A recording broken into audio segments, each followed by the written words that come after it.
சிவராஜ யோகமாக வந்து அமர்வது மட்டுமல்லாமல் லாபாதிபதி புதனையும் கொண்டு வந்து இங்கு அமர்த்தி, பிறகு எங்களுக்கு சப்தமாதிபதி சுக்கிரனையும் வந்து இங்கு அமர்த்தி, இந்த புதனும் சுக்கிரனும் எங்களுக்கு நெகட்டிவான பிளானட்டாக இருந்தாலும், டேய் நீ இங்கே இருக்கும்போது ஒழுங்கா இருடா, உன்னைய குரு பார்க்குறாருடா, அப்போ நீ எங்களுக்கு நல்லதைத்தான் பிரதர் பண்ணணும் அப்படிங்கிற மாதிரி அமைப்பில் நாம் ஓடி போய் நாமே தேடி போய் நமக்கே இடம் இல்லாமல் திக்கு தெரியாமல் தவித்த நாம் நமது வீட்டில் ஒரு 4 கிரகத்துக்கு இடம் கொடுக்குறோம். அப்படிங்கும்போது நம்மை விட்டு ஓடிப்போன விலகி போன அனைத்து நல்ல விஷயங்களும் அதுவின் குருவின் பார்வையில் வந்து அமர்வது அப்படிங்கிறது இந்த நவம்பர் மாதம்தான் பிரதர் எங்களுக்கு தீபாவளி அப்படின்னு சொல்லக்கூடிய அளவில் வந்து அமர்கிறது.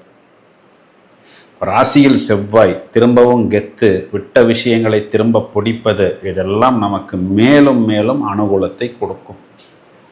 12ஆம் இடத்துல சுக்கிரன் இருக்கிறது அயன சயன போஜன ஸ்தானம். அப்போ அது ஒரு கம்ஃபர்ட் லக்ஸரியை கண்டிப்பாக ஏற்படுத்தி கொடுக்கும். பிறகு சுக்கிரன் ராசியில் வந்து அமர்கிறது.